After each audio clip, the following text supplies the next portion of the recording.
Hi friends, ఇది వచ్చేసి ఇప్పుడు మనకు ఇట్లా నూరుకునేందుకు దంచుకోవాలన్నమాట. ఇది ఈత చెట్లు కొట్టేందుకు నూరేందుకు ఇది ఇట్లా నూరేసుకొని మనం ఇప్పుడు సాపు క్లీన్ చేసుకునేందుకు కావాలి మనకు మంచిది. ఎందుకంటే ఈ గొడ్డలు నూరుకొని ఇప్పుడు మనము చెట్టుని క్లీన్ చేసుకునేందుకు అన్నట్టు. ఇప్పుడు కొత్త ఈత చెట్టు కళ్ళు చెట్లు ఉంటాయి ఇచ్చిన ఈత కళ్ళు కోసేందుకు ఇప్పుడు ఇది నూరుతున్నాను అనమాట. చెట్లు కోసేందుకు కళ్ళు చెట్లు కోసేందుకు ఇప్పుడు ఇది కూడా నూరుకోవాలన్నమాట. ఓకేనా, అనుకున్నాం ఇక్కడ సైడ్ మనకు చెట్టు వెళ్ళేటట్టు కొడుతుంది. ఇప్పుడు మనం ఇక్కడ సైడ్ చూసుకొని కమ్మలు క్లీన్ చేసేసుకొని ఇప్పుడు చెట్టు కోసేస్తా చూపిస్తావు లాస్ట్ దాకా. మనం ఇక్కడ కమ్మలని ఇట్లా క్లీన్ చేసుకోవాలి.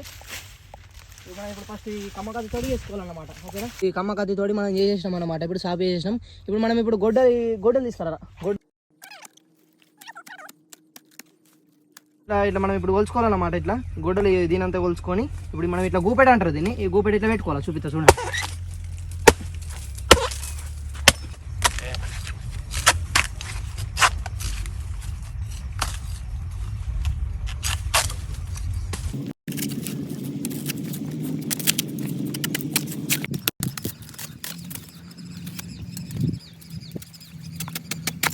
ఇది అయిపోయింది అనమాట. ఇప్పుడు కోసేసేసాము. ఇప్పుడు అయిపోయింది. ఒక 10 days అయిపోయినాక ఇప్పుడు ఎక్కేసుకోవాలన్నమాట. సాబ్ వేయాలన్నమాట. ఇప్పుడు ఈ చెట్టు లెక్క అవుతుంది. ఇప్పుడు ఆ చెట్టు ఒక 10 days తర్వాత ఇప్పుడు మళ్ళీ ఎక్కి మళ్ళీ ఇంకో పార్ట్ 2లో చూపిస్తాం. ఓకేనా, ఇవి వచ్చేసి ఈ కొమ్మలు కూడా మనకు వనకొస్తున్నాయి. ఇప్పుడు ఇది ఆయన ఇదేంది గంపలు వేస్తాడు అనమాట. గంపలు వేసి అక్కడ మన చెట్టు అక్కడ ఉన్నది అక్కడికి నుంచి ఇక్కడికి తెచ్చుకున్నాడు. ఇవి చెరి ఎత్తున్నాడు అనమాట. ఇవి గంపలకు వేస్తున్నాడు అనమాట. ఇప్పుడు మన కోడి గంపలకి వేస్తుంది.